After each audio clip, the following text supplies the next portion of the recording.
Hello, everyone. Okay, so I can see some of the smiling faces. Early morning, somebody must be in the bed and at different places. Anyhow, greetings for everyone. Wherever you are, take my greetings as per your time schedules. Good evening, good afternoon, good morning. And for some people, they must be ready for the bed. So, dear friends, before we start the session, I wanted to pay my deepest gratitude to Brahmarshi Pitamaha Patriji, first of all. And now we will be moving forward for our sessions today. We all know that we are going in these 33 days of the journey, and I hope every one of you is enjoying this part. And now moving forward, we are in day 18. So friends, I welcome you all in day 18, My Time Infinity, organized by IFSS International and PSSM Global in collaboration. So friends, let's move forward for today's topic. We will be introducing the speaker and the topic a little later. And before that, I think we should get a little bit of the scientific touch of our daily sessions, what we are getting from Sunil ji. And Sunil ji is the trustee of IFSS International Organization. So I would like to invite Sunil for our scientific vibe. Thank you, Sunil. Thank you. Thank you, Kanchanji. Good morning. Am I audible? Okay, thank you. Yeah. All right. Thank you so much. Amazing morning. Yet another day of 33 days program. Good to see the consistent participation and the practice, most importantly. Great. So one of the objective of we all speak about scientific and spirituality, along with IFSS has one of the motto is to bring the bring the scientific element, scientific temperament along with spiritual subjects. So keeping that motto, we started this research bite, and we are sharing what universities and others have. They're doing a lot of research work on meditation and related activities. So today I'm picking up one interesting research subject. So the research is about mindfulness and cardiovascular health. The qualitative findings on mechanisms from mindfulness-based blood pressure reduction. So this was undertaken by Department of Epidemiology and Department of Behavioral Science from Brown University School of Public Health in the US.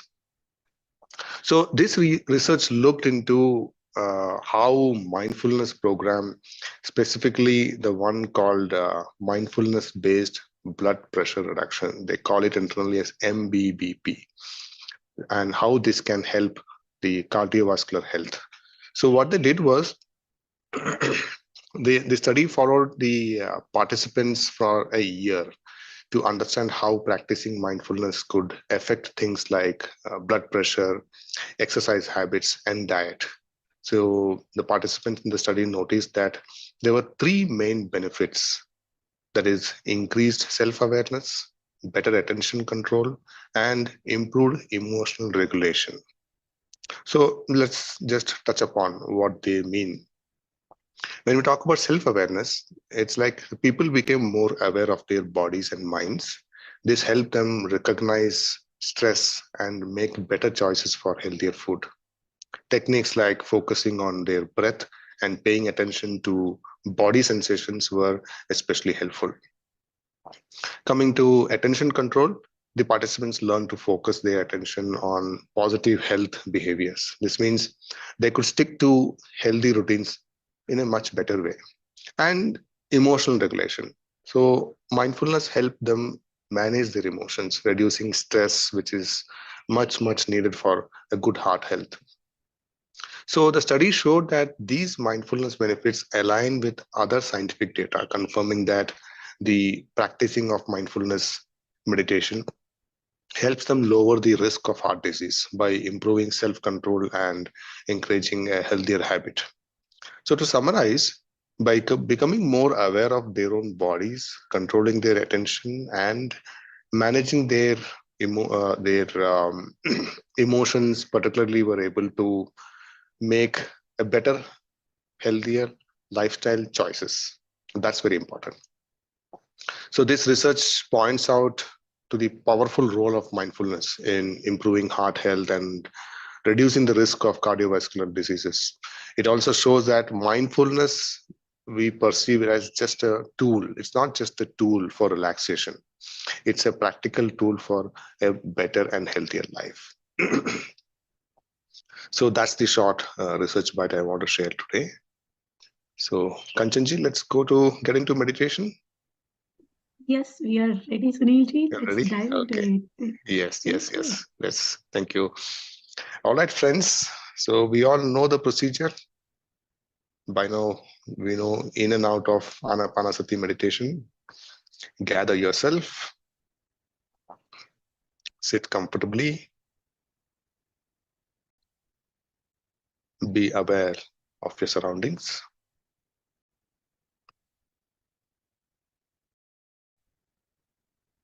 Just look around.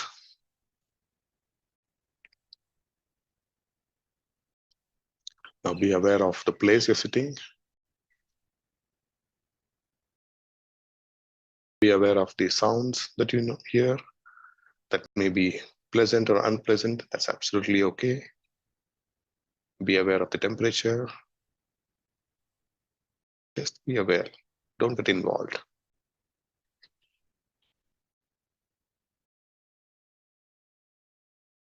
We're going to do Ana-Pana-Sati meditation. The very first requirement is to make the body as comfortable as possible. So sit very comfortably. Take back support if needed. Lean. If you're sitting on a chair, cross your feet, clasp your fingers, and just sit. If you're sitting on the floor, just cross your legs and sit.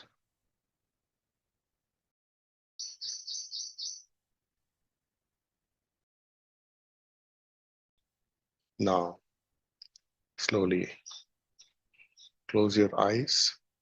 In case you're wearing spectacles, you may remove them.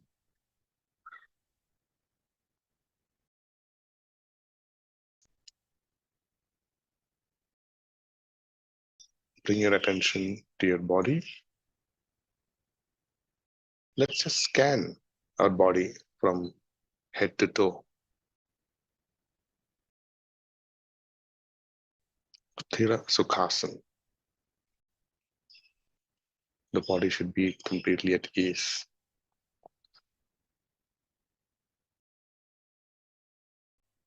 How is your forehead? Your eyebrows? Relax them. How is your chin? Are you biting your teeth too close? Just loosen it. Relax your neck, your shoulders, arms. Fingers, just clasp, don't tighten it.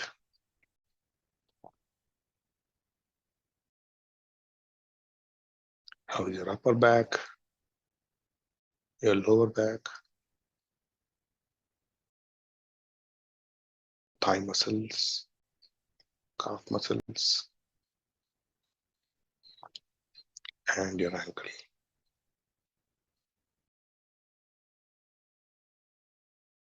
The body is now at complete ease, in a very relaxed state.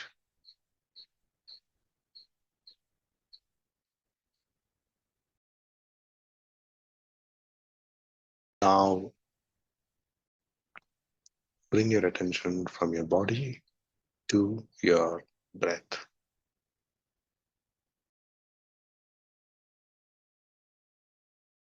Maybe take a couple of deep breaths.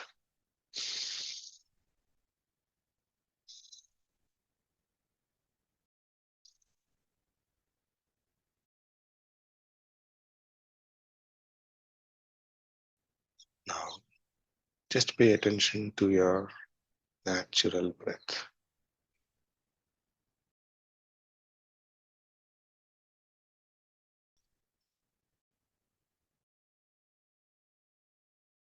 Thoughts may come, that's absolutely fine. Just park them for a while, like you park your car or vehicle.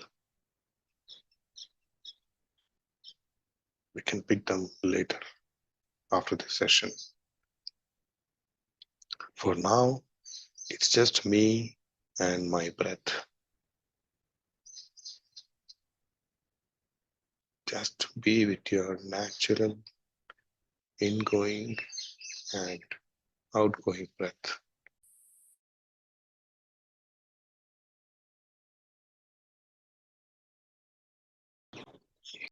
We'll play music in the background, but let our attention be completely on our ingoing and outgoing breath.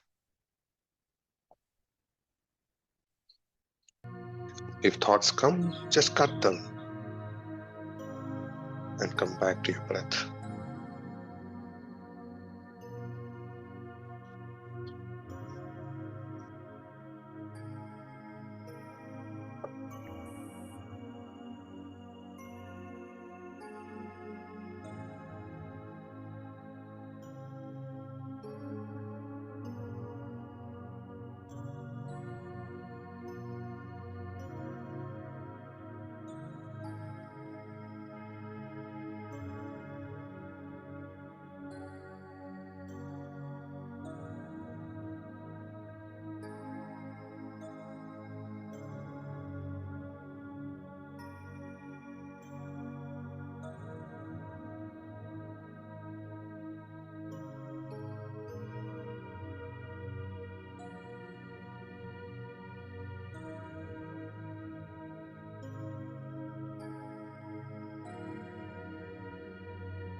emotions, cut the thoughts, and come back to your breath.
Please cut the thoughts and come back to your breath, my dear friends.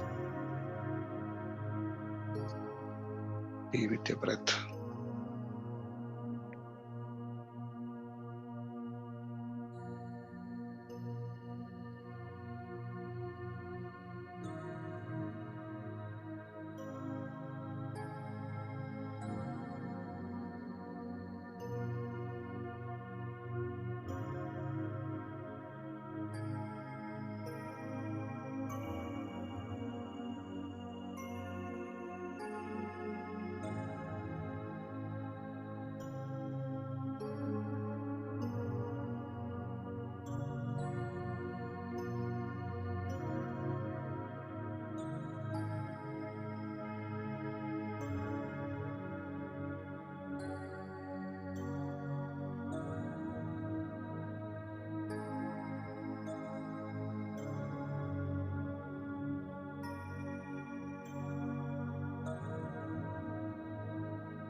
Wonderful, my dear friends. Please continue being with your breath. Last 10 minutes.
Wonderful, my dear friends. Please be with your breath. Last 2 minutes.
Now bring your attention back to your body. Do not open your eyes yet.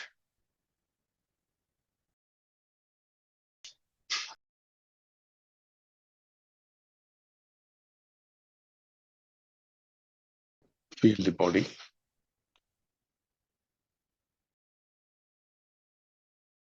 Slowly, when you're fine, please unclasp your fingers. Place them on your eyes for 5 seconds.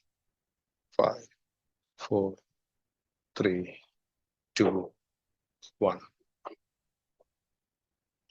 Slowly, at your ease, you may now open your eyes with a big smile.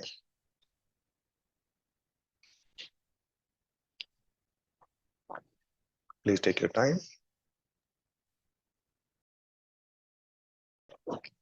Thank you so much. Over to you, Kanchanji. Thank you so much, Sunil, for such a wonderful meditation. Thank you. I hope everybody is slowly coming back. No hurry, friends.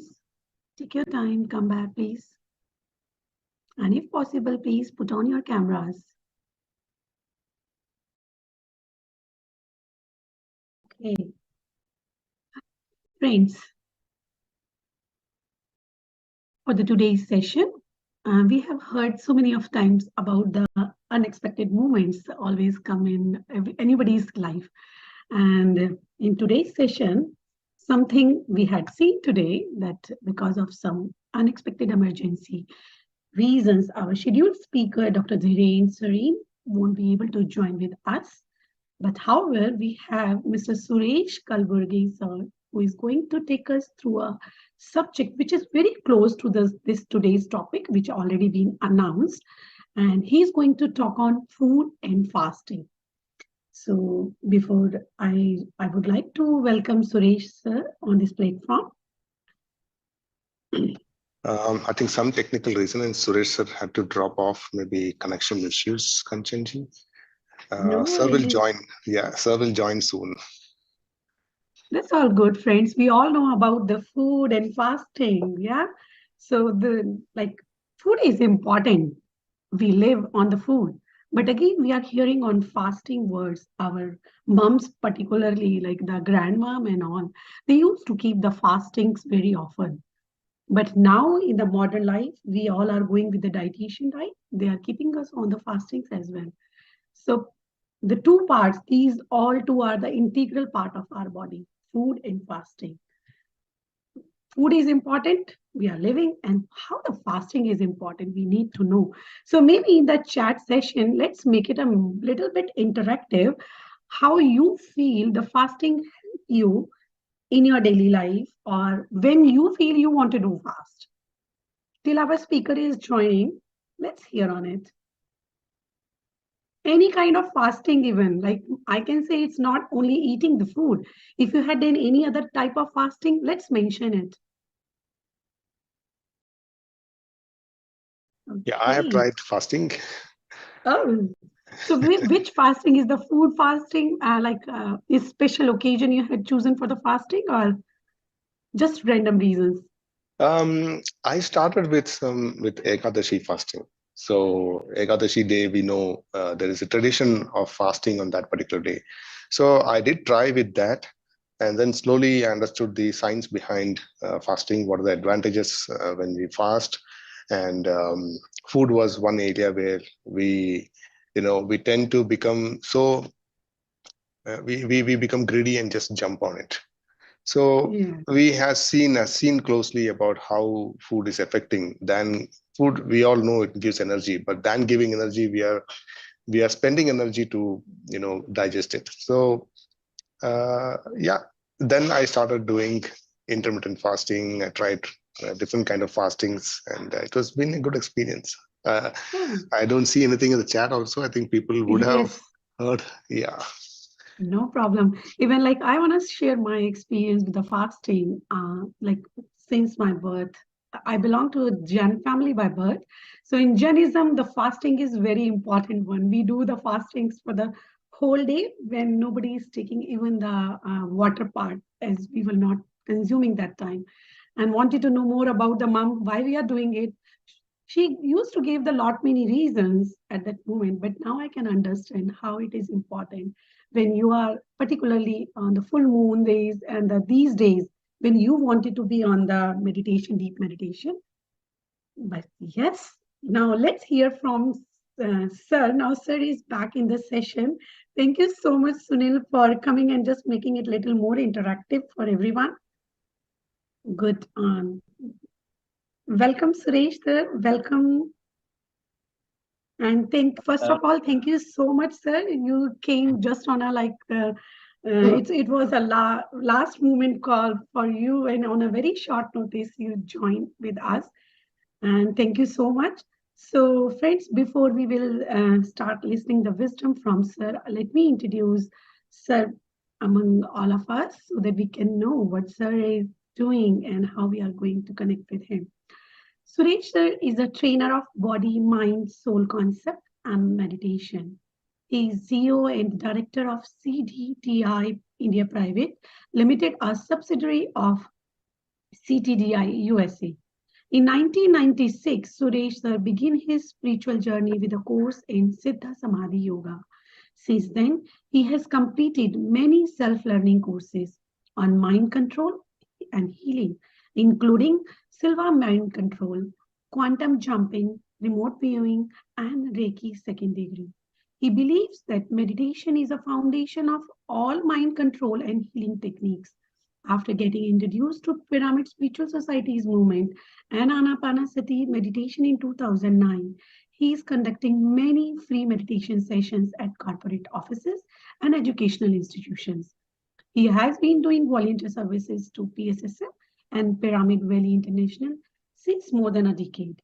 He's also leading as a co-mentor for popular 7 day stillness retreat in Kannada language at Pyramid Valley International.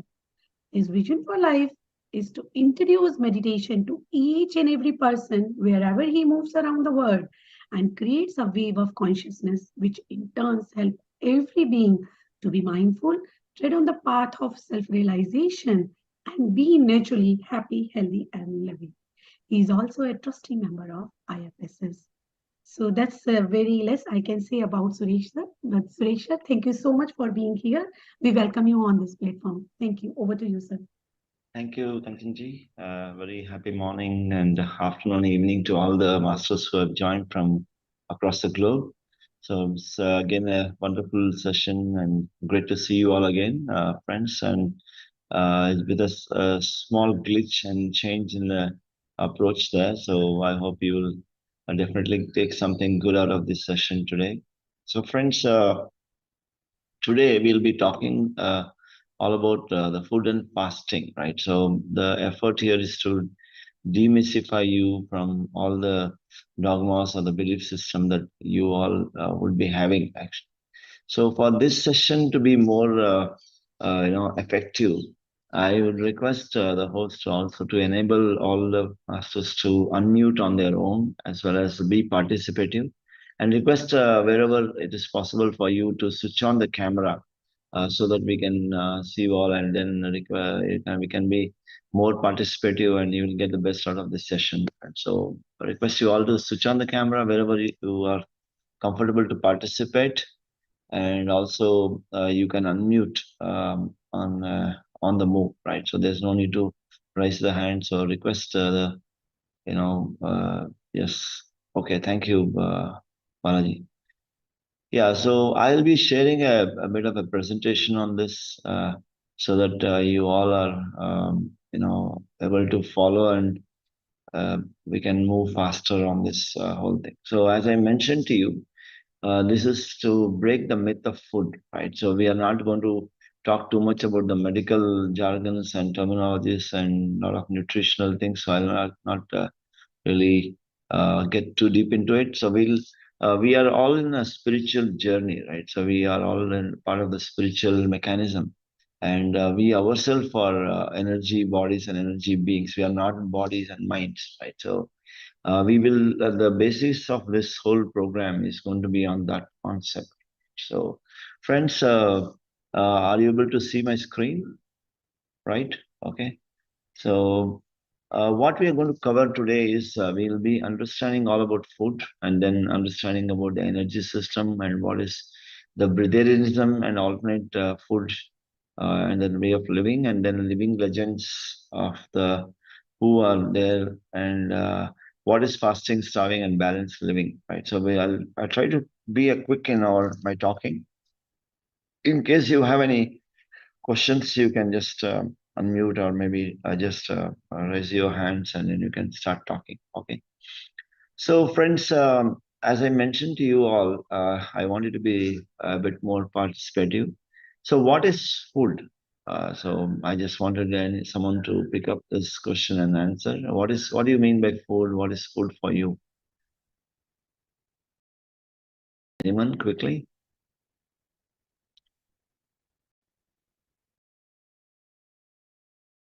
Yes, friends, please feel free. So, there's nothing to wonder whether the answer is right or not, but I just wanted to start from the basic understanding. So, are we able to unmute the participants as and then we want? Okay. Yes, sir. Yeah. So, what is food, Anjuji or Vikramji, So, anyone? Suresh, Vikal here, good morning. Hey, good morning. Okay. So, Suresh, for me, the food is, the form of the energy to, keep going on and survive. Yes. Okay. So, someone has said energy to body and mind, and then source of energy, nutrition and energy. So it says energy again. Okay, taste. Okay, someone said taste. That's good. So what else? What is food? I want some more answers here. What do you mean by food? What does food strike in your mind when I say what is food? Yummy and tasty. Yes. Lata Chaudhary. Yes, that's really good. What else? What is food?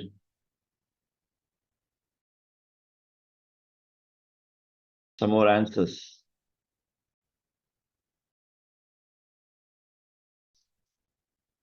Okay, so why do we need food? Driving force for physical body. Okay, so why do we need food? Do we really need food? A source of survival. That's what Anupamaji says. And I mean, let's be more participative, interactive, right? People can talk, and I hope everyone can unmute. The permission is given to you all, so you can unmute and speak. So satisfaction, right? For energy, for satisfaction, hunger levels, satisfaction. Okay. Okay. So satisfy, happiness. Wow, good. So great strength to work. Okay, to survive. Right. Okay, so let me pick up from here, right? So medicine, food is like a medicine, right? So friends, we all say, in technically speaking, food is something which is eaten, drunk, or breath, through the form of the breath. All the living beings take, which is the source of all the nutrition, which can be eaten, it can be drunk, or it can be taken through breath, right? Through the breathing of the energy, right? So that's how we do. And depending on the type of living beings, right?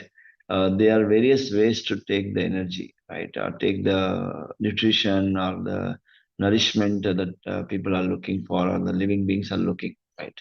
Like if you look at plants, they take it in a different way. If you look at the humans and animals and birds, they take it in a different way. So there are many, many microorganisms and living beings where they are taking it in various forms. So why do we need food, right? So why do we need food? There are so many answers you've already seen, right? So we say that, food is a source of energy. We need food for energy. We need nutrition. We cannot survive without having that food and things like that. So then basically, what is this nutrition? So can anyone answer? So what do you mean by nutrition? So we say it's energy. What is energy? What is nutrition? Can anyone define what is nutrition? What are different type of nutrition? So, yes. What certain vitamins, minerals? Yeah, mineral, vitamins. Yeah. Yeah, what else? Vitamin A, vitamin B, A, B, C, D, E, F, G, H, Z, right?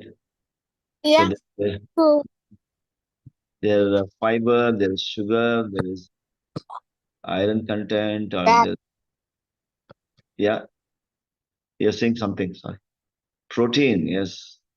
Protein, yes. What else? What is nutrition? Carbohydrates, fats, minerals, vitamins, trace element. Okay, yes, Raju. So balanced diet. So have you all seen what is this nutrition? Have you experienced what is this nutrition? Basically, what happens with this nutrition?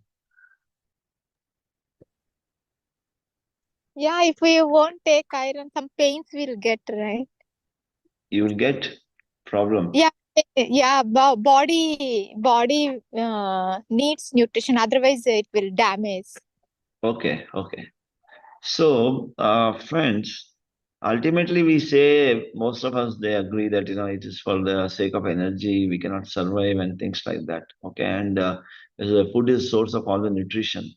So if I talk about nutrition, we talk about all these elements, right? Carbohydrates, proteins, minerals, fiber, sugar, fats, so many other things, right? And a lot of vitamins, confusing, and vitamin D or B12 or whatever, right? We talk about it. So if we humans, right, are really looking for this sort of nutrition from our food, okay, why don't we eat all the raw food, right? If I look at the sprouts, if I look at fruits, if I look at all the leaves and things like that, that is a source of all the best nutrition, isn't it? Not Not for, not taste. It won't give that taste. it won't give the taste. Yes, that's where we come. So that's where a lot of people, they said, food is like a kick, so you get a high when we Mm, eat, right? And when we eat or drink, we get a kick or a high. some So happiness, satisfaction. yes, yes, yes. So, friends, if it was really for nutrition and if it is for really for the health benefit and things like that, we would all taken the raw food. We could have taken sprouts, juices, vegetables, raw food. And so, because that is all called the pranic food, or it has a life force, and when we eat, it gives the best source of life and nutrition to us. But what we do, we put it all in a cooker or a oven or a vessel, and just imagine if you are all put in a very big human-sized cooker and put it for 10 minutes, what happens to you?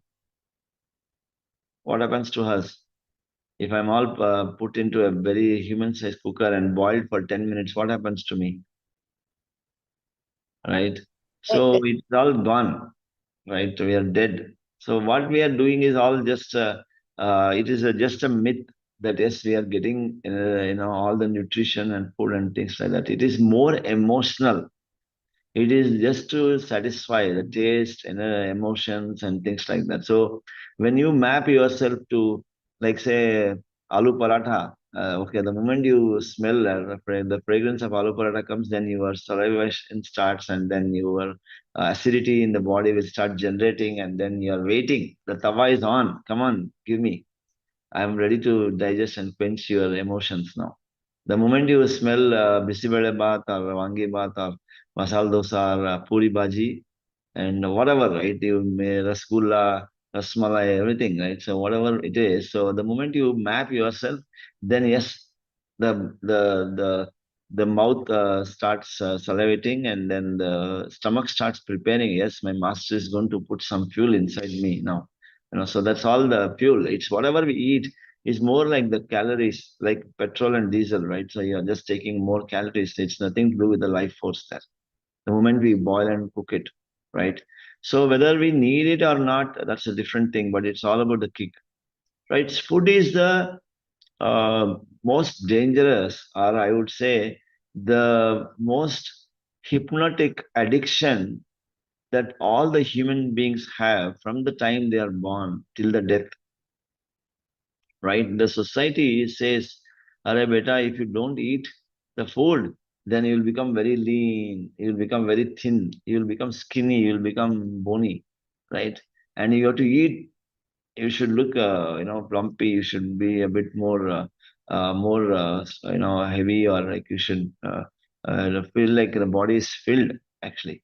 So you should feel the cheeks are good, the hands and legs are good, and muscly and things like that. So what's happening is that everyone says that you have to eat 3 meals a day, you have to eat 5 meals a day or 4 meals a day. You keep eating, keep taking bites and things like that. So it's all an addiction. It's more dangerous addiction than alcohol, because alcohol, people know it is addiction. They keep, "Arey yaar, behoda hai." So this is all like you are drinking like hell. So no one says, why you are addict to food. We don't know that we are not getting that food energy, or the emotions from the all the nutrition from the food. Why we are living happily, why we are able to survive, is because we are able to sleep properly in the night. We are able to cut off the mind and connect myself to the super source. Okay, every night we cut off and then we connect ourselves to the universal source, and that's when the regeneration happens. That's when the recharging happens. That's when the all the energy is flowing, and all the nutritional requirements of the body is also coming to us, actually. And the so-called, it's all more like a placebo, that yes, we feel the moment we eat, we feel that yes, energy is flowing to us, right? So it is all about, friends, realize that, if at all we are talking about nutrition, we would have eaten in a different way, right? And we are eating just for the sake of our emotions, to satisfy our emotional hunger, that satisfy our tongue and nose. If you go to China, right? Like I recently traveled to China and Taiwan. So if you go to China and Taiwan, if you find street side restaurants or shops, you will just walk about 100 meters away from that by closing your nose. It will smell like gutter, right? And you will not even feel hungry. And even if you are hungry, you will forget it, because the moment you smell that, all your saliva in the mouth will dry up, and acids in the stomach will stop producing itself, because you will feel like gutter. "Arey, ye kahan se aa raha hai smell?" Because they eat something called as rotten tofu and all that things, different type of fragrances. You will not even know it is food, right? So you can't map it. Your saliva will not produce, your desire will not kick off. It will not fire your desire or emotions there, right? So friends, it's all about mapping. From the time we are unknown to it, and then some food is tasted and you are forced to eat, and then you get an addiction, and that's a practice that we all get into, right? So friends, let us understand a bit more about the energy body right now, right? So what do you see here in this? We have understood a bit more about what we are eating and why we are eating, and we could all understand that yes, it's more emotional. driven. So let's understand what is this energy about, right? So what do you see here in this image?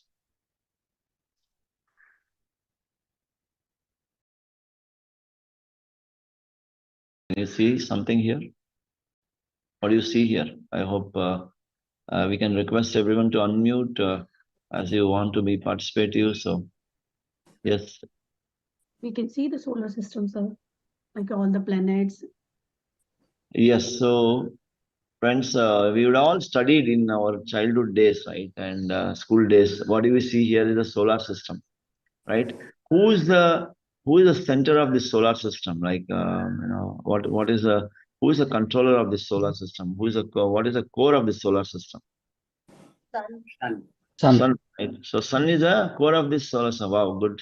So I'm seeing some answers coming in verbally. So I love that. So rather than me getting into the chat mode, right? So sun is the Pitamaha, or, the father and mother of this solar system is sun. So if suppose the sun decides, I'll take a vacation, go on leave for a week, what happens to the solar system, right? So the Earth is all the planets will go dishum dishum. They'll all go helter skelter, take a tucker to each other, and we won't know what's going to happen to this planet system, isn't it? So sun is actually the source of all the light, the energy, and without the sun there, all right, sun is not setting or rising, my friends. So you understand that, right? So sun is neither setting neither rising. It's there as it is, burning 24/7, 365 days. Not even a single second is missed out. Only that we are rotating, we are revolving around the sun and rotating, the earth is rotating. So that's why we are getting a perspective of day and night and things like that. Right? So it is subjective to earth, it is not subjective to sun. Sun is always there, right? So, and that is the source of, because of that sun's gravitational pull and the energy, all the living beings on the earth planet, they produce the food, they are living happily, everything is working smoothly. The plants are generating the food, and without the plants and those tree kingdom, no one on the earth planet can survive. No one, right? Whether it is producing the root foods, root vegetables, shooty vegetables, or leafy vegetables, or whatever, right? It is so all the beings, isn't it? So if the sun doesn't rise, everyone gets into depression. You would have heard on the North Pole, South Pole side, people who are getting 3 months sunrise or 6 months sunrise, 6 months there's no sunrise, they all get into a bit of unhappy mode, or they get into a depression, their health system gets upset, right? So friends, sun is a source. We are not putting a pipeline, or we are not putting a cable there, wire cable, and then getting energy to the system. Are we getting like that? Which is so far away, it takes 8.5 minutes for the sun energy and the light itself to reach to Earth. At the speed of light, it takes so much of time to reach the sun rays coming to Earth. It takes some time. So imagine it is so far away, but still, yet every smallest microorganism on the Earth planet is surviving because of the sun energy, right? So it's so important to understand this model. So if you look at the score, it is the sun is in the center, and all the planets and satellites are revolving or rotating around the sun itself, right? So if you look at the another image here, so what do you see here? So we see what do we see here? We see the atom structure, right? So in the childhood days, we would have studied what is atom structure. So atom also is nothing but a similar replica, right? If you see this, it has a nucleus, it has a protons and electrons, right? Protons and electrons are there revolving. It's like the core of the atom structure is again the nucleus. Nucleus is like the sun, right? And the protons and electrons are like the satellites and the planets going around it. Okay, it's a similar structure. It is a hologram of what the solar system is all about, right? And if you break open one of the cell, it becomes a bomb. It looks like a cell, but if you break a nuclear, like you heard about nuclear fusion, fission. So if you, it's the same atom, we don't know how much of energy it can explode just by breaking open one atom here, right? This, right? So Friends, it's the same replica there. It's just the micro and the macrocosm approach here, right? And if you look at it, the bottom of the screen here, what we see is the biological cell, right? So biological cell also is something similar to the atom, or it can be like what you call the human cell. The cell, the moment we call cell, nothing but it has some voltage. It has some current that flows through these cells. Right? It is called the Jivatma. It is called the living. It is called Jivanu. Jivanu means it's a living cell, right? And the core of this cell also is the nucleus. It has a nucleus. So the moment the nucleus is broken or it's lost, then the cell becomes dead. Action, right? So it is nothing but in a miniature form, everything is a solar system. Everything, it has a core that is like a sun. It is a source of all the energy, and it's a source of everything. It's a source of the gravity. Everything is because of that. And it is nothing but like say, just to be a bit more specific, every human has like say close to 5 liter plus of blood in our body, right? And to test the health condition of the body, do we withdraw all the blood and then analyze and check and put it back in the body? What do we do? So we just take a few drops or few ml of the blood, analyze it, and then say, yes, this is your sugar level, this is your protein level, this is your cholesterol, whatever, right? You have this, what you call the uric acid levels, or you have this more of hemoglobin or RBC, WBC, and platelets and everything, so whatnot. It gives all the parameters. So we don't need to pull out all the blood contained in the body, right? So similar way, right? Even if you take one speck in the whole universe, it is nothing but the replica of the whole universe. It shows the form, or it shows the qualities of the universe, similarly to the atom, or be it a cell, be it a solar system, right? So one drop of blood is equal to the whole blood in the body. It says the same. It gives the same message. It gives the same information also. So friends, we ourselves as a body, we have so many trillions of cells we have, and each cell has about 0.4 to 0.5 volts in it. It has a voltage, right? And if all the cells are joined in positive and negative format, like Joe Dispenza in one of his talks, he says that if all the, not Joe Dispenza, so it's a biology of belief. So it is, there's a great master who has written a book called Biology of Belief. So I'm just not able to recollect the author name. So he says, Dr. Bruce Lipton. Bruce Lipton, yes, thank you, sir. Thank you for that. So Bruce Lipton, he turned out to be a spiritual master. He is a cellular biologist and a cellular scientist, right? He's conducted a lot of experiments. So he talks about the belief system and how much of energy that every cell has. So the moment you align these cells into positive, negative, like say you have 1.5 volt into 10 cells, right? It becomes 15 volts. So if I am having 1.2, 120 trillion cells in the body, you can imagine at least will generate 60 trillion volt. If someone has to see me, he has to stand 1 kilometer away, otherwise they will burn. Right? That's how much of a voltage that we can all generate, provided we are aware the art of alignment, right? The art of connectivity, right? So friends, we ourselves are the source of all that energy, but just that we don't know. Right? Oh, kambal hodke sula diya usko. Just put all the blankets on top of it and then make it sleep. We don't know what we are. So consciousness is what keeps us alive, not the food, right? So if you see this thing, the core is everything. We are the center. We are the core. We are the source of all the energy, right? So friends, if you look at, there are so many masters. There is a way to live, and if you read this through a bit more, we call it as Breatharianism. So Breatharianism is a uh, is a way of living, right? Breatharianism holds that breath is not the only source, the essence of life, but contains all life-sustaining elements necessary for man to live in complete health, peace, and harmony with the planet. Okay, so that is nothing but it nourishes the body with the prana. We are all ourselves living beings. We are the source of energy. We are energy beings. We are not the body and the mind. It is coming later. Okay, we are creating it. Okay, so breath and the prana shakti is a secret and essence of all the life. It contains all the life-giving mechanism. It gives all the nourishment to the body and the mind, and it satisfies our emotions also, right? So if you look at it here, just to give you the perspective of what the prana shakti is or what we are, right? If you look at the sun for a moment, if I talk about sun, when the sun rays comes and the rain falls, right? What comes on the sky? The screen of the sky, what do you see?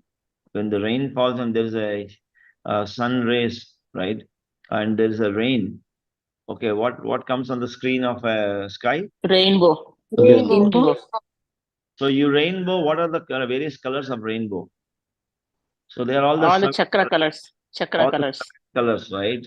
7 colors, it starts from the red to going up to the violet, right? The lowest frequency of light to highest frequency of light. So similarly, our body in our system also, we are made of 7 chakras.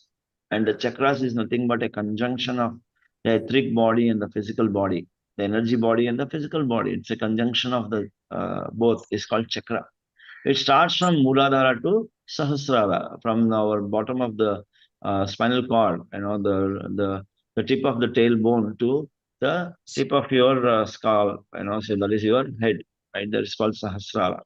Everything is based out of colors here, my dear friends. So even the sunlight, if it is a white light, but if it is split into a prism, it gives you 7 colors. And the food we eat, whatever we eat, like say if you eat the beetroots or if you eat the tomatoes, right? It's a color of red, isn't it? If you eat oranges, it is orange color. If you eat pineapples or any other like turmeric, right? What is it made of? It is all yellow color, isn't it? So whatever we eat, friends, it is all made of colors. So it is feeding that part of the chakra. So ultimately, it boils down to light in ourselves, right? And we, as a prana, also is nothing but the energy. It is a light. We are all light. We are all light beings. We are the moment we descend into this body, it is nothing but the light that descends in the body, right? And we, as a white light, or the golden white light, we are nothing but a perfect nutrition of all the 7 colors. We are the perfect balance of all the 7 colors. Okay, so no doctor can tell you what is perfect nutrition for you, because we need to eat all the 7 colors, isn't it? And the very digestive process itself is emotionally driven. The food you eat today is nectar, because if you are in a happy mood, and the same food you eat tomorrow will be poison because you are not happy, you are depressed, you are not in good mood. The food doesn't digest. It turns out to be cholesterol and fatty acids, or it will turn out, radicals. It generates radicals in your body, right? It turns out to be indigestion. You may get vomiting or lose motion. The fruits may come out, right? So, friends, it is the colors, it's the energy that we are ourselves are the source of all the nutrition. How is the body able to manage it, irrespective of what we eat? How are we all living healthy and happily, irrespective of whatever we consume? We have so many addictions. We keep eating all the potatoes or paneers or fats or oil or ghee. Okay, we are all addicted to the food. We don't know whether we are taking all the 7 colors.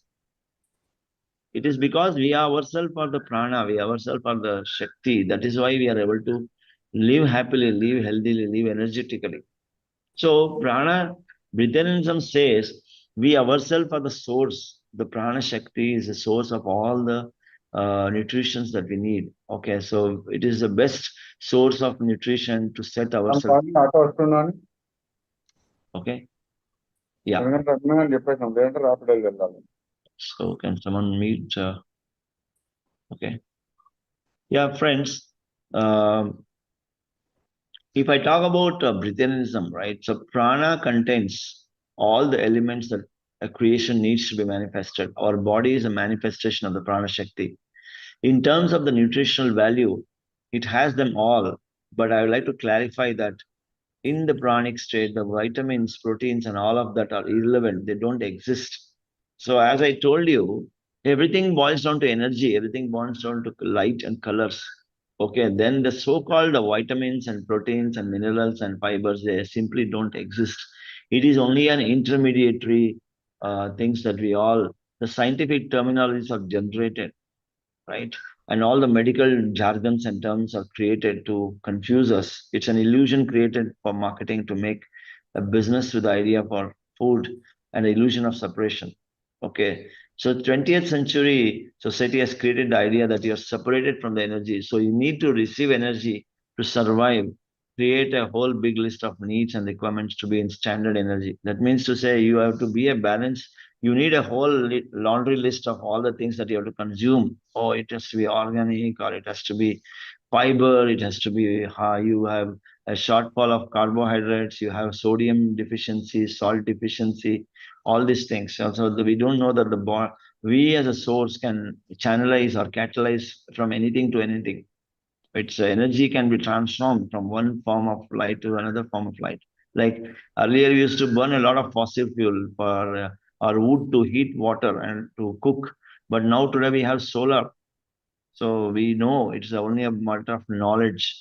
Because of solar energy or the sun source, now there's no need to burn so much of fuel. We have the panels to heat the water. We have the panels to give us electricity, which can cook a lot of things for us. Give you light at the source to switch on the fan, air conditions. Everything is possible. So now the source of energy is switched on. That's all. We have electric cars today. We don't burn the diesel in so many cars. We have hybrid cars, right? But we humans are still surviving on the same, and many animals also live in alternate livings also.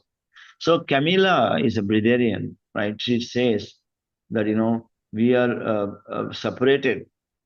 Okay, for this state, none of this is true. We are not separated from the energy. I am the energy that sustains my life, and this energy that sustains me is the energy of love, happiness, and joy. So she is a Camilla. Camilla is a breatharian, right? She lives on prana shakti. She lives on light. Okay.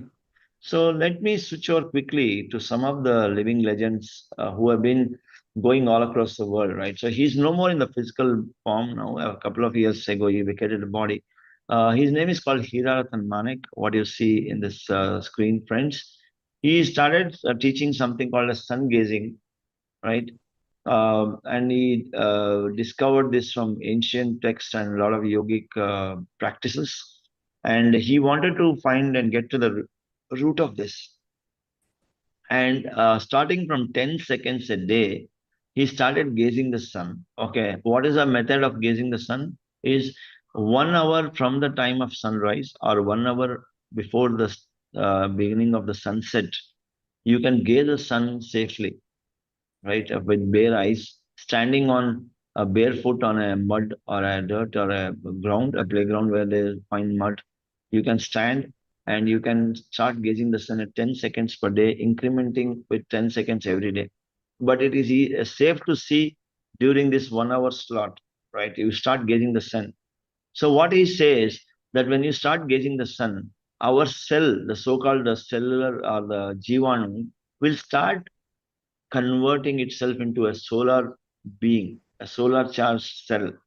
And the nucleus will become, more energized like the sun itself. And then everything can be, the energy is stored, and then it establishes direct connectivity with the sun, right? And direct connectivity with us as a pranic or an energy model or an atma, right? So he started seeing, and after 270 days of gazing, he developed 44 minutes of gazing. He was already viewing 44 minutes every day. And then the moment he did that, and he's also started doing barefoot walking. So what happened is all his emotional hunger died away. So he never felt hungry again. And then the first time that he did fasting, that he didn't wanted to eat, is he fasted for 211 days. It is recorded through medical research also, then under the supervision of doctors. Then the second time he fasted was 411 days in Ahmedabad, right? So he says that, all the kinds of psychosomatic, mental and physical illnesses, as well as increasing memory power and mental strength just by looking at the sun. Right, the sun is a complete nutrition. As we saw, it gives all the 7 colors, and we ourselves are chakras, made of chakras, which has all the 7 colors. Right. So when we start seeing the solar source, that is sun, the first our eyes, the cells in the eyes will become energized and become solar charged. Then the brain cells, where it's connected to, all the brain cells become solar, and then the whole body starts becoming converting into a solar cell. Right. That's the way he is, and then he has gone around the world, even including the NASA scientists. He has taught where they go out of into the space, and they cannot eat the food the way we need. They cannot eat the food the quantity we eat in the Earth planet, because they have digestive problems. They may have excretion problems because there's no gravity there.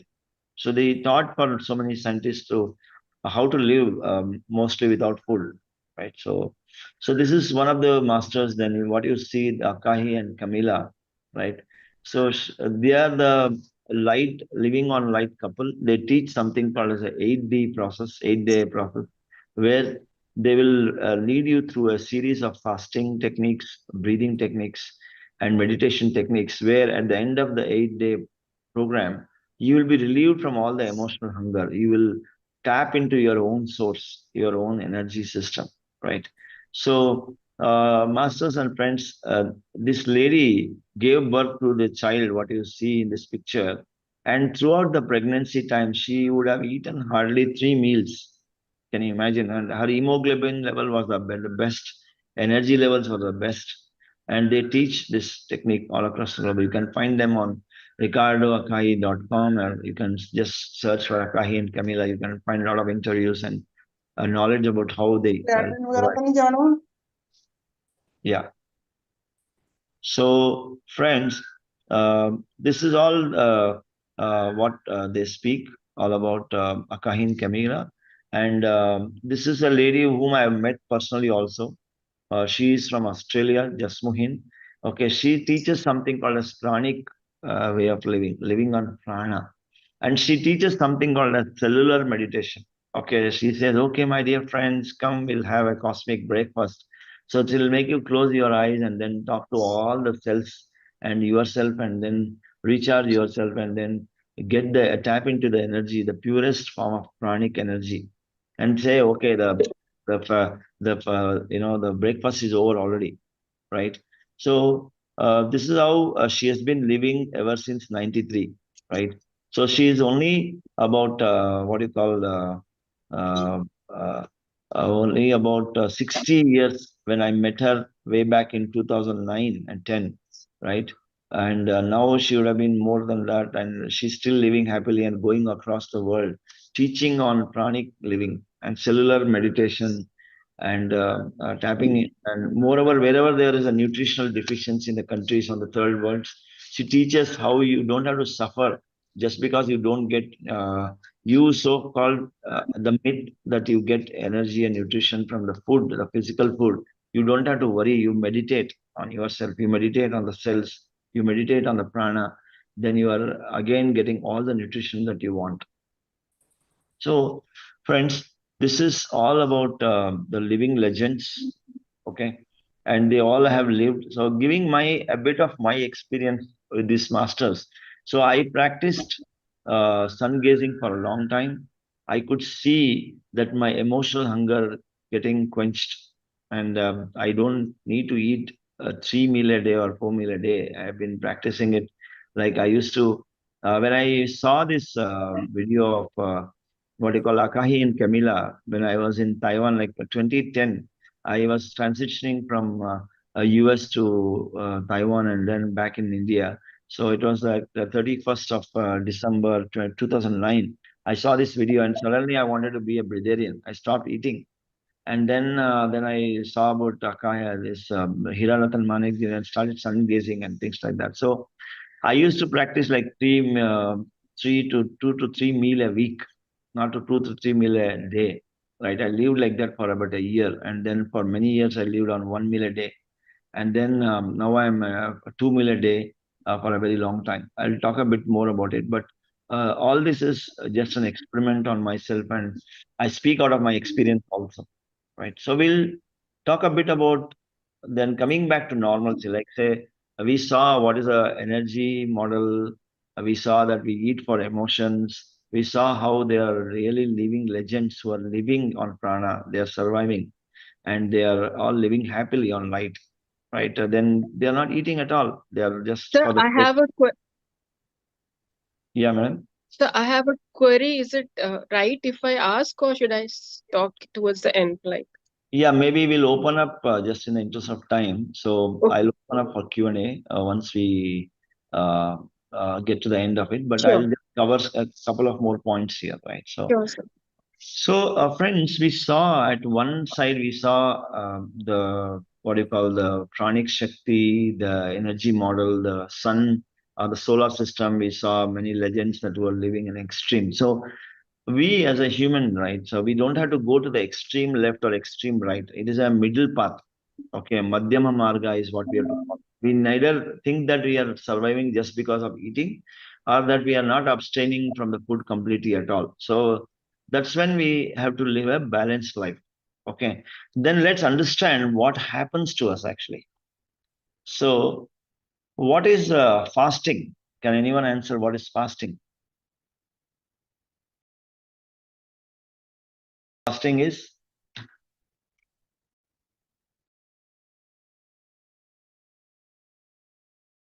anyone fasting? What is fasting?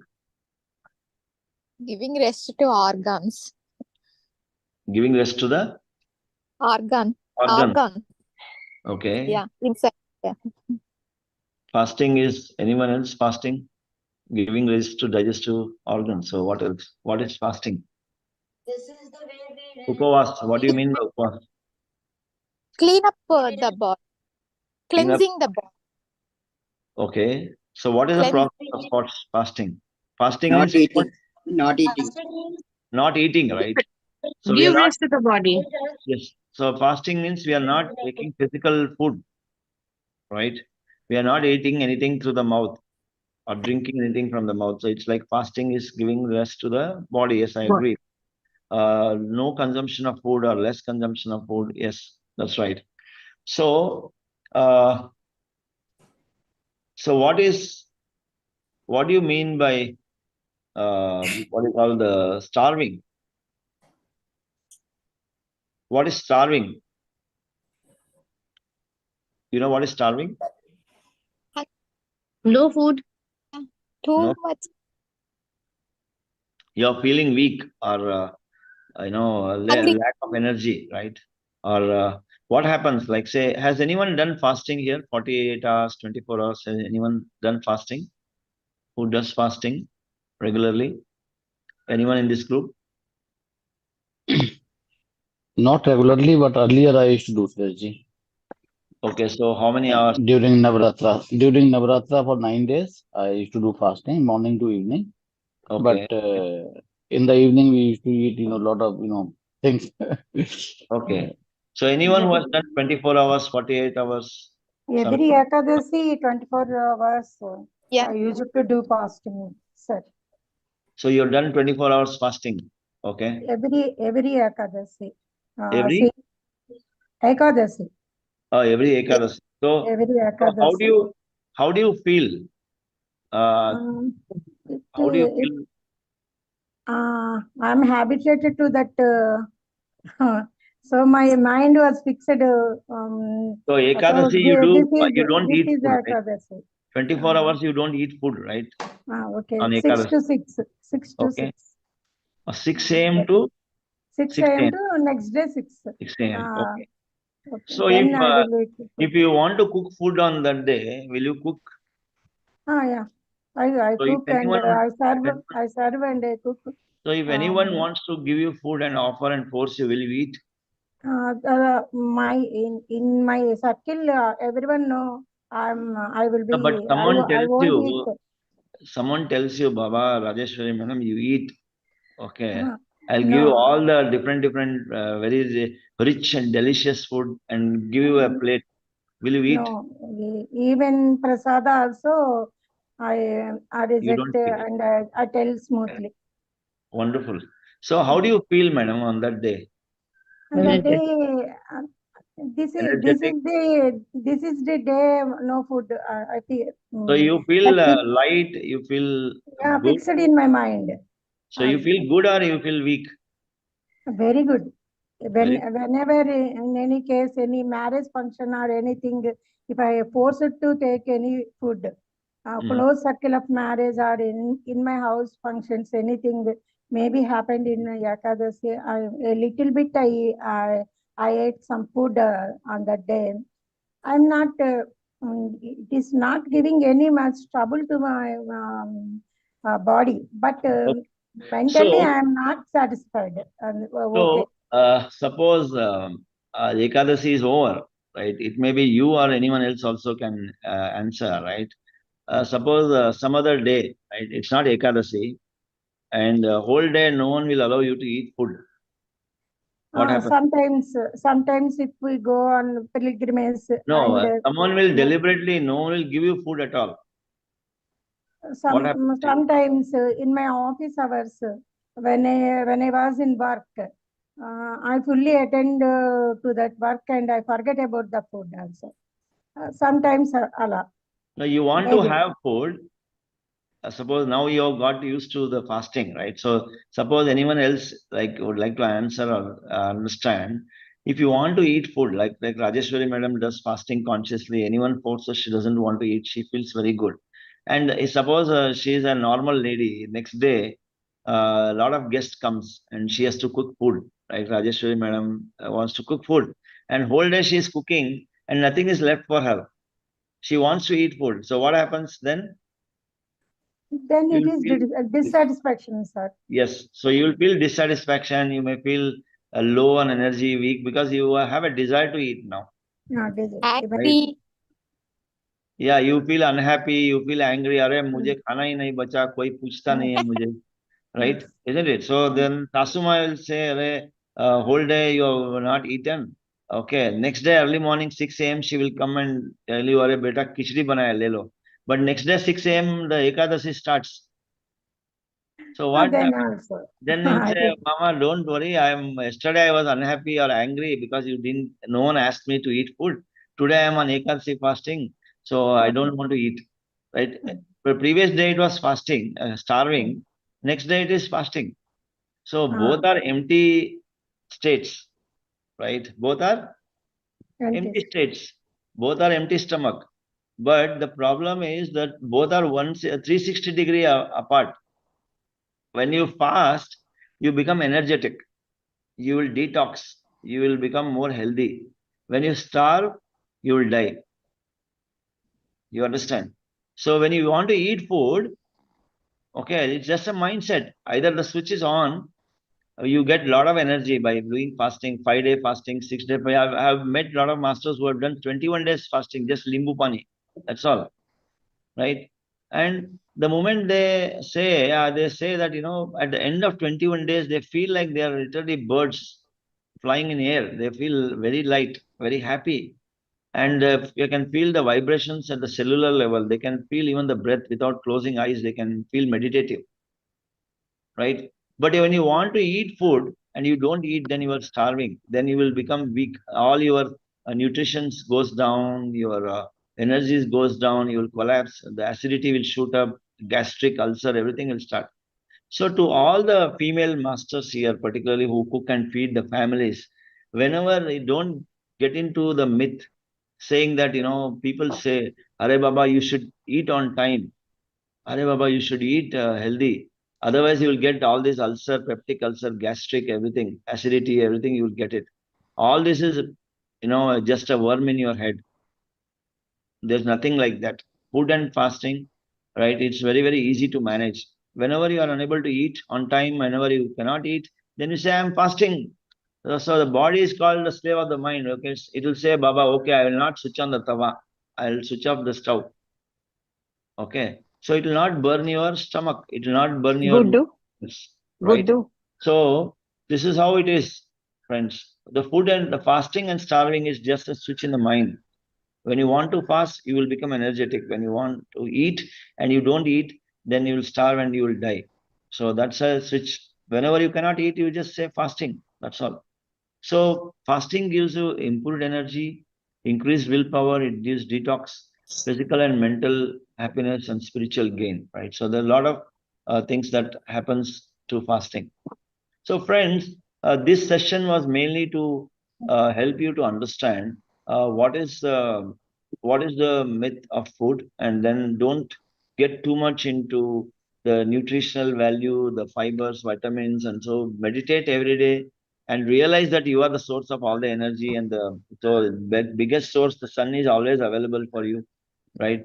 You can do a lot of understanding about your chakras, your things. So I have particularly from 2010 onwards, the time when I started exploring this living on light and pranic living or chakras and everything, my emotional hunger has died out. And I know that yes, I'm eating for my desire, I'm eating for my pleasure or indulgence. It is not for nutrition alone there, right? So I know nutrition is coming from somewhere else, not from the food that we eat. Whatever we eat is only more trouble and more torture to the body rather than nutrition, because we eat so much of masalas and all that things, whatever we eat, and we consume, keep consuming, no rest to the body.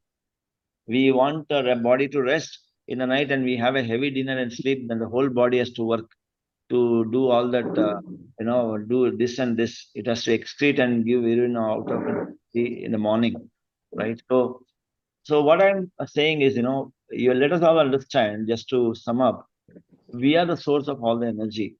Get out of the fear. Don't get into a fear mode that, yes, I have to eat this, I have to eat that. All this is myth.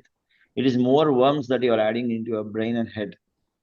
And switch to 2 meal a day or less, not 5 meal a day. Keep eating every 2 hours. It's all nonsense. The best medicine for diabetes is fasting, but the world is going the other way around. So believe in and experience nutrition to energy. So this is what, the health and nutrition through energy model rather than the physical layer. Okay.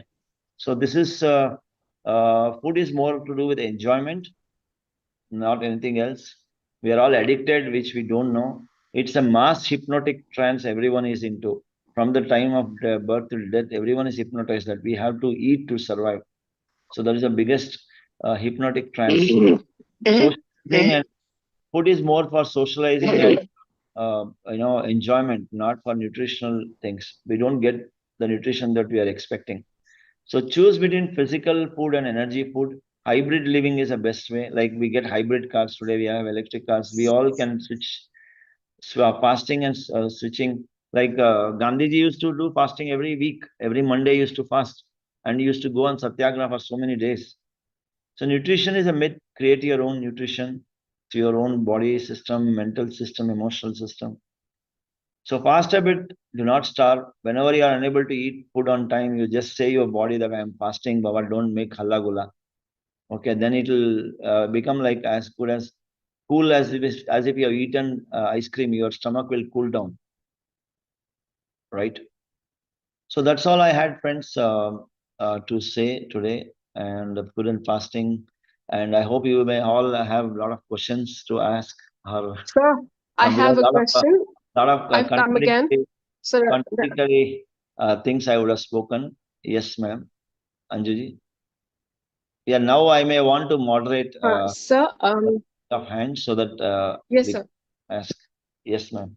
Sir, I generally have recently started walking barefoot for 15-20 minutes on grass, and then because we live in a city and then that all those flat system multi-storied, then to watch sunrise I go upstairs because I have to go to the terrace on the 8th floor upstairs. So that 5 to 10 minutes. So it's a sequence is opposite to what we just stated, in the first person that you had shared. So what exactly are your views? How is the sequence that I am following? What my logic is, because why I am walking barefoot is because I want to ground my negativity. I'm having some sleep issues and kind of low feelings and anxiety. So I try to ground myself, my negativity. Then I go to sun for taking energy. This is my logic of doing things. Yeah, absolutely. There's nothing to worry about the sequence. Don't worry about the sequence. So barefoot Okay. walking is definitely wonderful, gift for your body, right? The legs has a lot of pores through which all your toxins are, grounded, and it dissipates. It goes through the cellular level. It grounds, and it removes a lot of toxins. The foot is a very important part. That's why when you go to any farm or any other nature place, best way is to take out your shoes and all your protection to your leg, and then be more barefooted, right? That's when. And then sun gazing is more important. It's not to be just in the sunlight. Of course, the skin takes a lot of, let's say we draw a lot of vitamin D. Don't get into the myth of those things, but sun gazing definitely helps to you, right? So That's what what. is the minimum duration, like the optimum? I mean, No, as I mentioned there, I have been like say gazing quite a lot. Like even 12 noon sun, I can see without any problem today because I have oh, practiced that method. So in the morning, whatever your safety limit is, like say when you say sunrise is at 6 a.m., between 6 a.m. to 7 a.m., you can see the sun safely. So Hira Ratan Manek ji suggests that it starts from 10 seconds a day. Every day you increase it by 10, 20, 30, 40 seconds, and then you reach to a state. By then you would have already got so much of energy, and the cells would have become solar charged that you don't need physical food at all, right? That's how he says. Yeah, so start from there.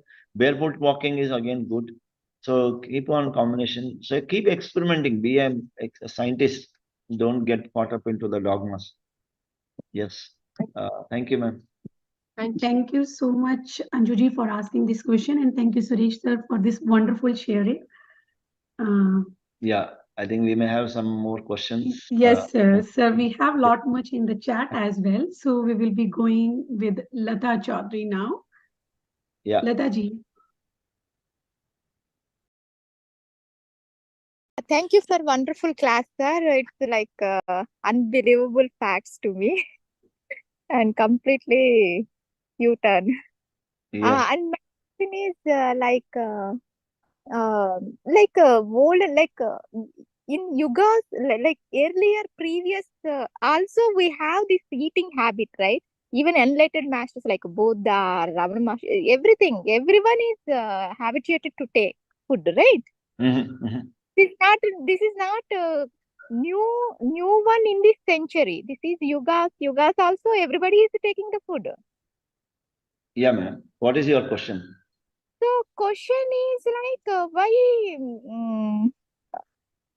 means like why we have to go for all these new practices like sun No one is telling you to get into a new practice, right? So my purpose of this session is to show you all the dimensions of what the food is all about.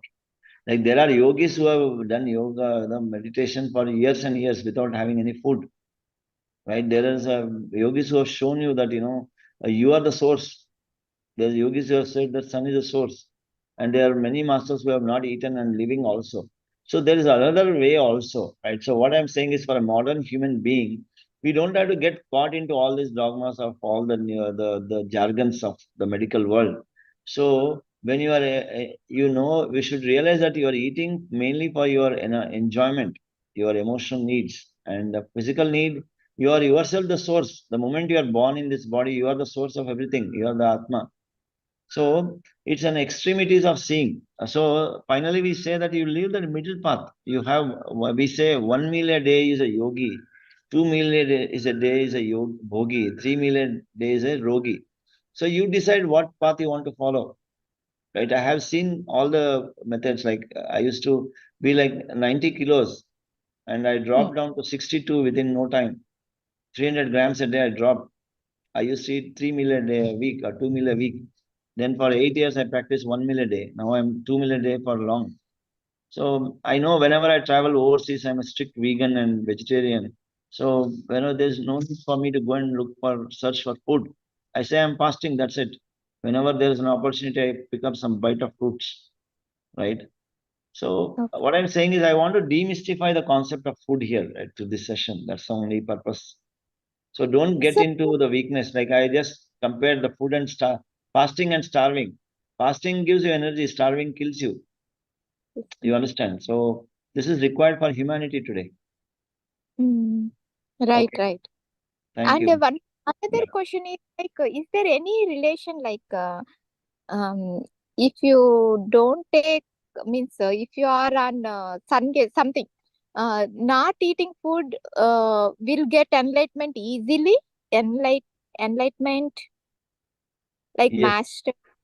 See, when you are not eating, like when you are fasting for long number of days, okay, Mm, mm, you are still living, you are going to survive, but you will mm, live on the purest source of energy, that is the light itself, right? The highest level of nutrition. So the body will automatically rest and it will all change to high frequency energies, high frequency food. That is the light. So what happens is at that moment, you will be like a living meditation.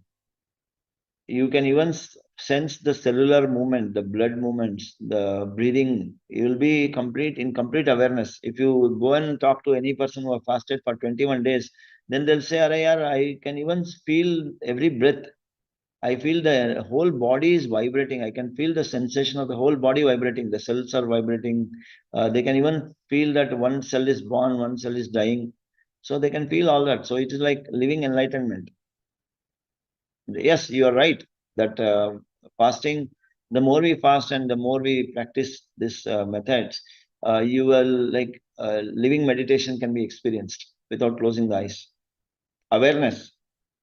Yeah, thank you, ma'am. Yes, Rajesh.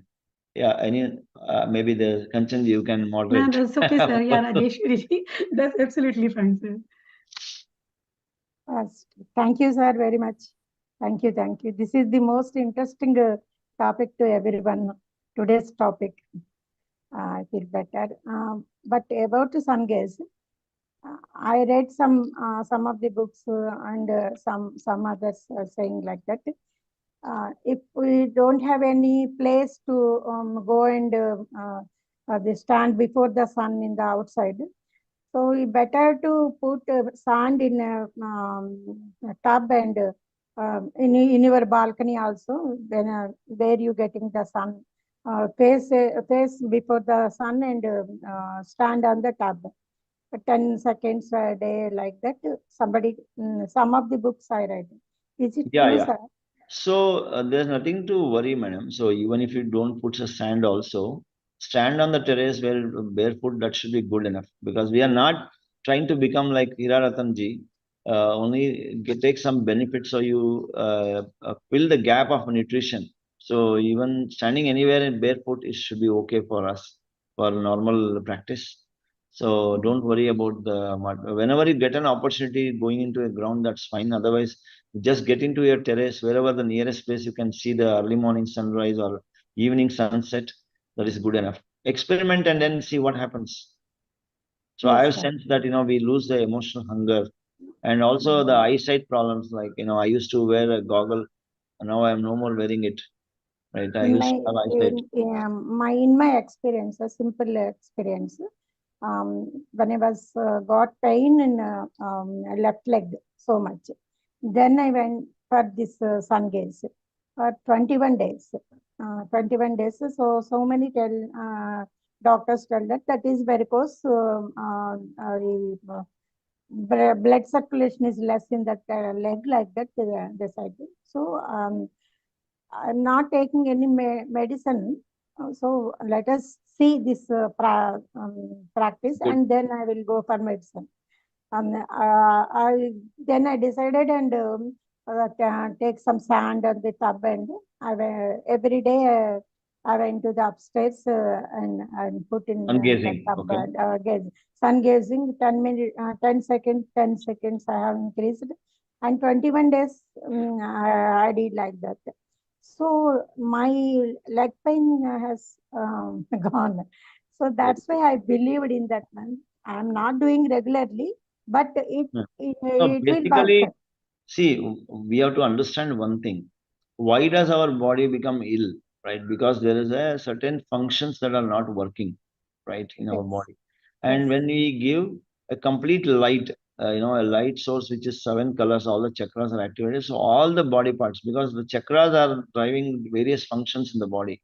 Like root chakra gives you all that blood related, blood, all anything that is red, that is blood and everything. So the whole tissues that are constructed is through blood. The whole organs are constructed through blood. So blood becomes the primary. It is called Mula Adhara. So when you get red color, have a red color deficiency, then you have a problem. So when you have a relationship, emotions, water element, fire element, so everything is linked to the 7 chakras, 7 colors. So if there is something deficient, then that body function will not work. And when you see sun or get to the source of all the 7 colors, right, then automatically the body will function. Right. Thank you, madam. That's a great sharing. Thank you. Thank you, sir. Thank you so much, Rajeshwari, for this sharing. So this session is going so wonderful. Now, this is like what I understood from it, like whatever we are eating, maybe for the taste as well. It is important what we keep in our plate. It is not much important, but how we eat, this is important. The emotions, like you mentioned, if we are eating, the plate of the vegetable is in front of us, and even the emotion is of the anger that time, then it is going to create the acidity in anyhow in our body. Absolutely. Yeah. So, sir, like my question is here, even our blood reports, like if we are going to the doctor, even we are experiencing the diseases, they are examining us and they are giving the results. So how somebody can overcome that part? Because this is so vitally like evolve everywhere. How we can come out that the results are in front of us? They are saying they take these medicines, this, you are deficient. So should we focus on the meditation that time, and how to overcome that part? Absolutely, madam. It's a wonderful question. I want to clarify this through some sort of analogy, right? Or giving you an example, right? So for any problem, be it health, emotion, relationship, any problem for a human, right? There are always 2 solutions to it. One solution is called internal solution. One solution is called external solution. Okay. For an example, right? When you don't get to eat food, the solution is that you can starve and die, and saying, always worrying, I did not eat for the whole day, I did not get food at all, no one is asking me. Or I can say that I can fast. So whole day you are happy and energetic, you are still doing job, or you are seeking and begging for food and you are not getting it. So solution is both ways. Like if you are feeling cold, right? You can suffer saying that I'm not having a jacket, I'm not having this warm clothing, and it's -4, it's freezing. Or you can say your body that you can heat up. Like if you look at animals and birds and things, no one is giving them kambal. No one is giving them jackets. So where is it coming from? Like I have been trekking in Himalayan ranges for long now. Every winter season we go out. We sleep in -15, -20. So we see that when we come back to Rishikesh, we take a dip into the holy Ganga, right? When we do rafting, it's freezing cold water. The moment you get inside the water, the body will heat up like a heating machine. It will feel so much of burning that the body will adapt to the cold water, and after some time you will feel as if when you come out you don't feel cold at all, right? So there is always an internal solution to it to solve the problem, like your nutritional deficiency, the parameters also. You can tell your body, Arey Baba, you have everything. You talk to yourself and say, I'm the source. You speak to the cellular level, you speak to all the jivanus. You have 120 trillion cells in the body, and speak that every one of you is a living being. We ourselves are a complete nutrition. So whatever deficiency is there, trust in the body and meditate and say that you can do everything, Baba. You are a wonder chef. You cook whatever you want, you create whatever you want, right? You are that. I am that, right? Automatically it will balance. So when the skin is cut, no one is coming and joining the skin. The body is doing by itself. When the bone is cut, no one is coming and joining it. The bone itself joins. When body can do all of these things, then what is the infection? What is nutrition? We can do anything. As I told you, whether you are seeking outside or you are seeking inside, it is a choice. You have the whole bank with you, but you are begging for 10 rupees outside, right? So, right, sir. So we created all this drama outside the world. eating, covering, and all this shelter and everything. Yeah, because I have been living this practically in my life from more than almost like 1.5 decades now, almost 14 years. I've been experimenting on it. So that's why I can speak a bit more daringly, because I know as I'm eating for my pleasure and desire, not for nutrition. Perfect, Yeah, sir. I would Thank you like to so much, add. sir. I would like to add something here, sir. Yes, sir. So I used to fast, and it was going okay in the beginning, and it was tough. Let me admit, it wasn't easy at all, and how to handle the hunger. But Suresh sir tip, I heard this session long back, and his tip actually helped me, especially the analogy he says about the way you look at hunger.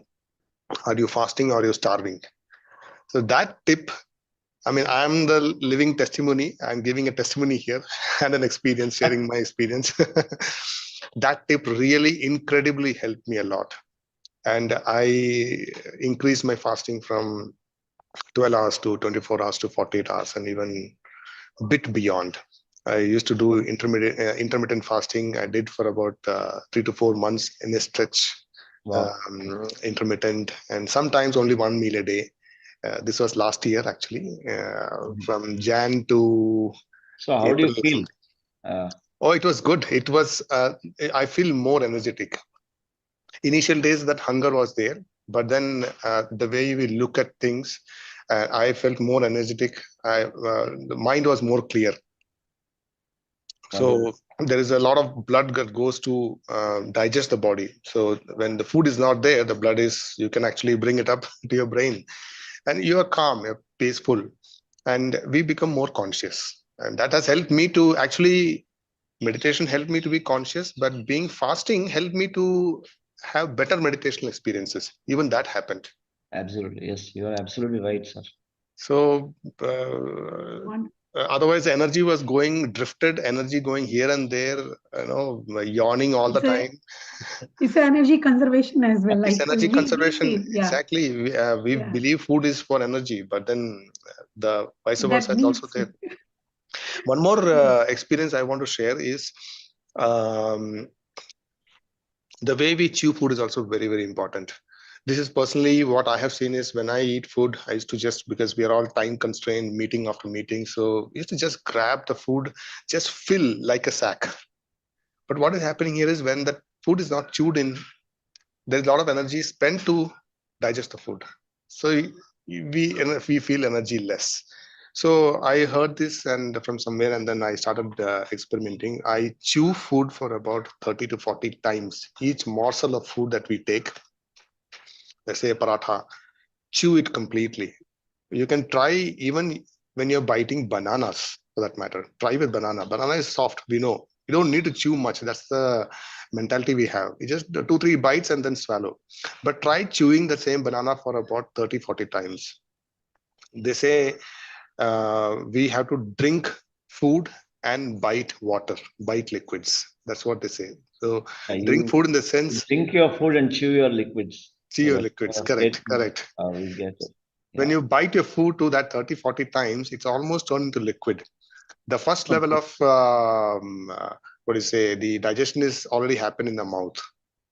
Then it's already in a very, very fine particle format, which is going into the body, and then you consume less energy to digest further. So you conserve your energy. And second important thing that happens is when you chew so many times and eat, you tend to eat lesser because the mind says, I'm full, I don't need. So if you usually eat at least 5 to 6 parathas, when you chew properly, you end up eating in two, with 2 parathas. Yeah, this one I experimented as well. Yeah, basically, Sunidhi, thanks for sharing that, right? See, what happens, friends, is when you chew your food, when you drink your food and chew your liquid, so what does it mean to say is you satisfy your emotional hunger than your physical hunger. Like usually what happens is when we gulp the food or swallow, your physical layer would have already filled, but emotions is still not filled. Ye bhi le lo, wo bhi le lo, this much I eat, that much I eat, you will start gulping. So you are in a hurry, you are in anxiety of whether you will finish or you will get the food or not. So it's a basic human fear consciousness that has been fed into our subconscious brain. It's called, that's why I said mass hypnotism. From the time we are born till death, we are all fed that if you don't eat food, then you will not stay healthy. So what happens is this is there as a syndrome in all the humans, that you want to gulp it, you want to just swallow it without even having a patience. The moment your taste bud taste it, that yes, it is paratha, then make 2-3 chews and then gulp it again, take more paratha again. So even if the physical layer is filled, the emotion is not filled, the emotional hunger is not filled. But when you have patience, when you say you have to drink your food, you need to have patience to chew it. And the moment you start chewing, so your emotional hunger will get satisfied. And then by the time you get into the body, the physical layer is already satisfied, but emotion hunger will get satisfied. The trigger point will be reached faster. Correct. And then I coined this corporate terminology, the ROI. Yes. See, if you're gulping the food, you're not getting the ROI of food. You gulp you have it to and spend more calories to digest. Correct. So it is better, best ROI is when you really chew that, because the entire food is being consumed into the body. Otherwise, most of it, more than half of it is just getting excreted without getting digested and absorbed to the body. Yes, yeah, this is one short thing I want to share. Yeah. And one point I just saw, one of the active sports person, physical and all. So I will tell you, I have tried to counsel many athletes. So I tell him, go no dinner club. No dinner club means, join the NDC. Skip the dinner, you 2 meal a day. So I heard from them that, they are able to play better. They are able to stretch themselves better without having a meal in the night. Okay, so the more we switch to alternate source of living, like the purest form, the energy is already flowing, it's connected. So for sportsmen and athletes, it's much more efficient to do fasting and to do 1 meal a day, 2 meal a day. It's much more efficient because you are going to switch yourself to alternate energies, higher frequency energy, higher source of nutrition. But also meditation is one of the best tool which will give you that the confidence and the fearlessness, because the biggest trap is the fear. People will feed you with so much of worms and infectious thoughts that if you don't eat, you will get this deficiency. The moment you buy, if you see an advertisement, if you see TV, if you see any medical journal or papers, everything they say, because of lack of nutrition, so many people are dying every year in the world. That is all nonsense. People are not being made aware. Okay. Yeah, thank you so much, sir, for this awareness. And I remember I started fasting for 3 days, like it was a Navratra, then it was being called by Pari as in a group, let's do the fasting. And I was able to do it for the last, like the 2 days was going good. It was just on the one juice per day. But the third day, it was like, again, those campaigns and the family pressure and everything. I started feeling that I'm getting headache. And yes, they mentioned that in the your body will resist in the beginning. But yes, that's fear I couldn't overcome. The mind will try to, overcome you, right? So the mind will try to make you low. Yes, sir. So next time I will remember your quote, fasting and starveness, how these two things are different, and will do my best on another time. Yeah, So just there is one remove the question. fear, meditate more so that you come out of the fear. The moment you don't have fear, the body will work perfectly normal. But if you have fear, then you feel the deficiency syndrome kicks in, the lag syndrome kicks in. Then you will go opposite way. You will go into the drain. Right, sir, right. Thank you, sir. So there is a question like if the person is diabetic and if they want to switch on, like how they can help themselves in that scenario, or any specific disease, because there are many diseases where we are being told that you need to eat very often, very regularly. Madam, this is the biggest cause of concern for diabetic thing, but I can give very practical tip, but you have to use your discretion and your comfort and your courageous sense to go through this, whatever I'm giving you now, right? So, the world, there are so many hospitals in the world, or there are so many holistic treatment centers. They say fasting is the best medicine for diabetes. Can you imagine? So, fasting is the best medicine, even for people who have become insulin intolerant, where, like, say, sugar levels are blood level sugar levels are 500. plus, and you become insulin intolerant. Even if they give them the insulin shots, they are not recovering, right? So fasting gives them that recovery. So I have myself seen a lot of a friend of mine in the US. So they started 1 day fasting, 2 day, 3 day fasting, dry fasting without even consuming water. So he was an insulin intolerant patient, and now he's perfectly all right. Right. So, and there are so many hospitals. If you go Google it, you can find some such holistic healing centers in Russia and many other countries where they are bringing patients who have all the sort of problems, including diabetes. So, usually, I'll tell you what happens. Like, say, a diabetic patient, practically, the moment you become hungry, you'll start shivering. Right, the hands and legs start trembling. Then you will start sweating. You will feel as if you'll collapse. It's okay. It is just it's a trigger cycle. So sit down, calm yourself and close your eyes, then meditate for a while. Or just tell yourself that, it's okay. This is just a cycle. बहुत अंधेरा है तो just tell them, it's okay. It's अंधेरा is darkness is just for a while. Wait for some time, the sun will rise. It will come. Then you will see there's not a lot of light. So it is a cycle. The pattern is that we are all habituated. So whatever, particularly for diabetic, the moment they get a sugar low sensation, they will get a sweating, they will get feel low on energy and things like that. But just sit down, don't panic. Okay. Give your body the time, give yourself the time and speak to yourself and say, everything is okay. I am the source. Meditate, and then automatically the sweating will stop. You will recover, the energy will restore. Again, you will continue for next 3-4 hours. Again, you will start getting the trigger, the panic attack, or the shivering or sweating, and you will feel low. Again, you experiment and say consciously your body that it's okay, Baba, don't worry. Digest whatever is left in your body and draw the energy.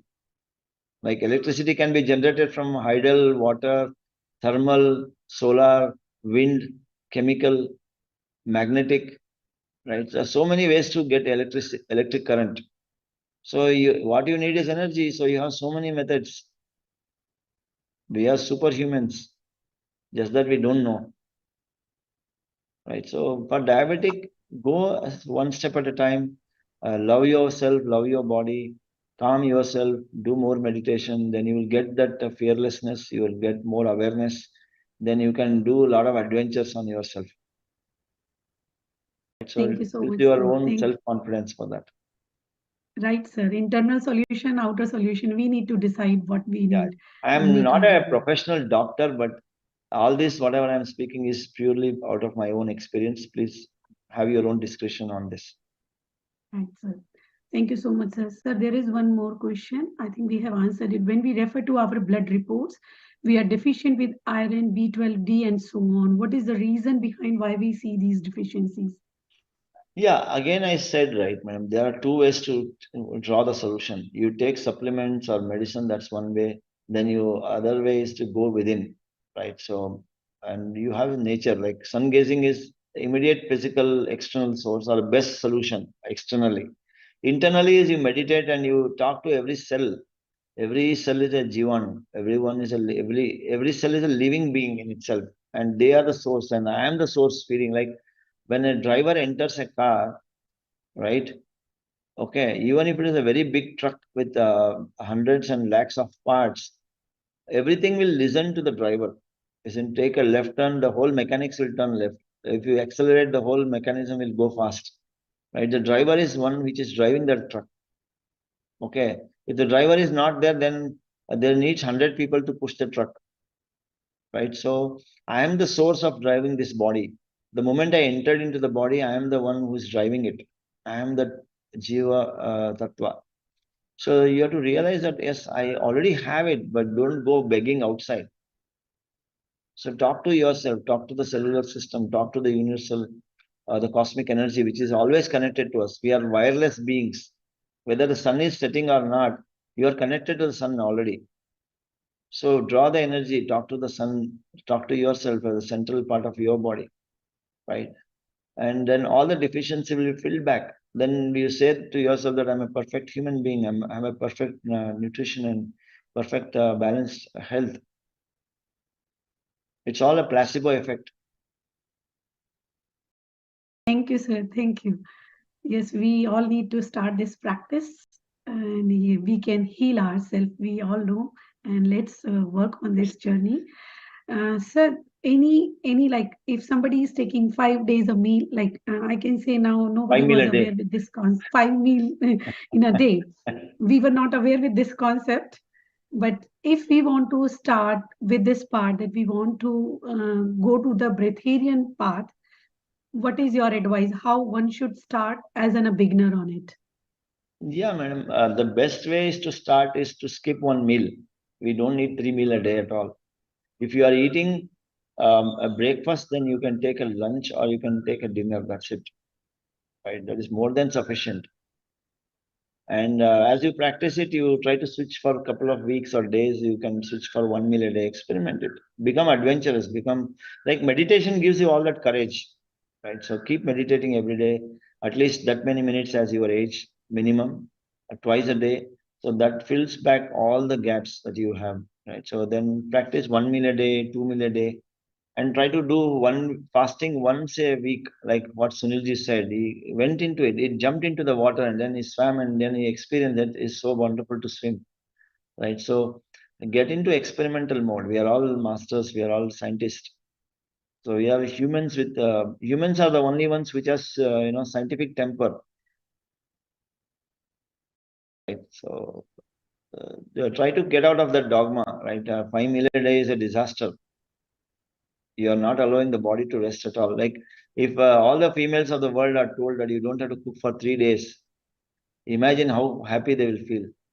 And if you say that your body that I'm not going to eat food today at all, imagine how happy the body will feel. You say, thank you, Baba, Master, thank you for, I can do a lot of other works. I can repair my body. I can repair the cells. I can repair my system.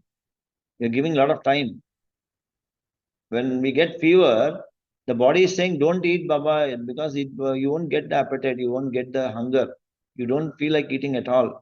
The body is getting fever. That means society is trying to repair. When someone is trying to clean the toilet, it says, don't enter, we are cleaning, you may slip. So when the body is repairing, you get indigestion, vomiting, or loose motion, or fever. That means also the body is repairing. Respect that. Don't eat, don't torture, don't make your temperature go down from 104 to 99. Don't top up a pill and still start eating. You're torturing the body, right? Respect the behavior. Thank you so much, sir. It's wonderful. Sir, any book on this topic?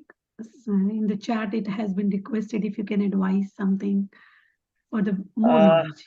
I have not seen a single book on this giving the holistic guidance, madam. But whatever I started is all seeing and looking at YouTube. These masters you can follow. Whatever I shared on this the YouTube now, that the Hiraratan Manek, the method of sun gazing. Then Jasmuhin, she has a lot of meditation, guided meditations of cosmic breakfast, cosmic lunch, cosmic dinner.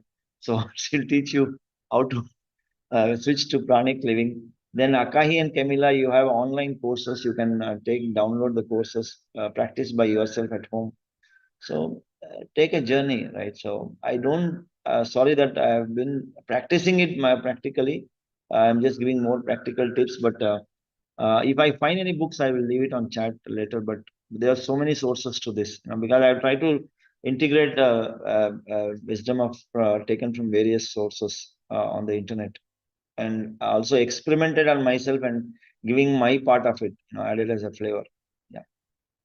So Thank you so just much, a sir. quick background is that I have been meditating since 2009. Someone asked, just share your journey a very short way. So since 2009-10, when I met Patriji, I started meditating, and in 2010 is my rebirth year, when I used to meditate for whole night, like I never slept. Like 10 p.m. to 5:30 a.m. I used to meditate. I used to live in Singapore away from my family. Then that's when I realized and saw about these videos and masters information about these three masters. So they have been a bit of an inspiration for me, and triggering my wild thoughts or experimental thoughts. So that's when I started experimenting on food. I was very hefty and very heavy. So I reduced my weight without efforts. Or I used to get those some sort of acidic feeling or gastric feeling and things. But later on, it used to change. And I used to work the whole day, meditate the whole night, no food, two meals or 3 meals in a week, meditate, no sleep. So physical sleep was not required. So 1 hour meditation is equal to 3 hours sleep. So I followed that practice and then realized it is true, because sleeping is unconscious meditation. Meditation is conscious sleep, right? So all these things I experimented, and here I am practice fasting, practice 2 meal a day, 1 meal a day for many years. Now I am effortless living, getting all the 5 healths: physical, mental, spiritual, emotional, social, financial. So through this my spiritual practice and journey, teaching meditation all across the world, wherever I travel. And food is more for more my indulgence and pleasure and kick that it gives, not for nutrition. That's what I can say confidently. Thank you so much, sir, for this wonderful sharing. Your journey is definitely going to inspire a lot. That if we also can walk a little bit of step by step, we can walk on those Take a paths. baby and- step, then Yeah. start crawling, walking, running. Right, that's what I Yes, can. sir. I will start from like once in a week. I will be going to give a try and will be sharing my experience. Whether I will be able to see the starveness or the fasting feeling, the feelings are more important when we are doing it. How is going? Thank you so much for this wonderful session, sir. I know we have stretched the time. Thank you for being. That's absolutely fine, sir, because it's a topic which comes like suddenly in front of everybody, and I think it was a very new concept. So definitely the questions we were expecting it to be more. And thank you for the awareness which you have given, sir. It's so wonderful for each one of us. Thank you, Kanchanji. Thank you so much, sir. Thank you. Thank you all, friends. Thanks for your time, and very happy morning to you all. So thank you, Masters, for joining today's session, and thank you once again to Suresh sir for joining us on a very short notice. He joined and he delivered such a beautiful wisdom to all of us. And let's get something from the today's session and start experimenting with yourself. But yes, we remain aware. There is nothing like the practice which we are claiming that you should do, but go with your own courage. Take it by your own, how you are ready and when you are ready for the same. So now with this, we will be going to end up this session. Thank you once again to the whole team, IFSS team and the PSSM Global, who has organized these wonderful sessions for all of us. Thank you to the whole team who is working on the back end. Thank you, Masters, for joining. Thank you very much. Let's catch up tomorrow again with a wonderful session. Thank you.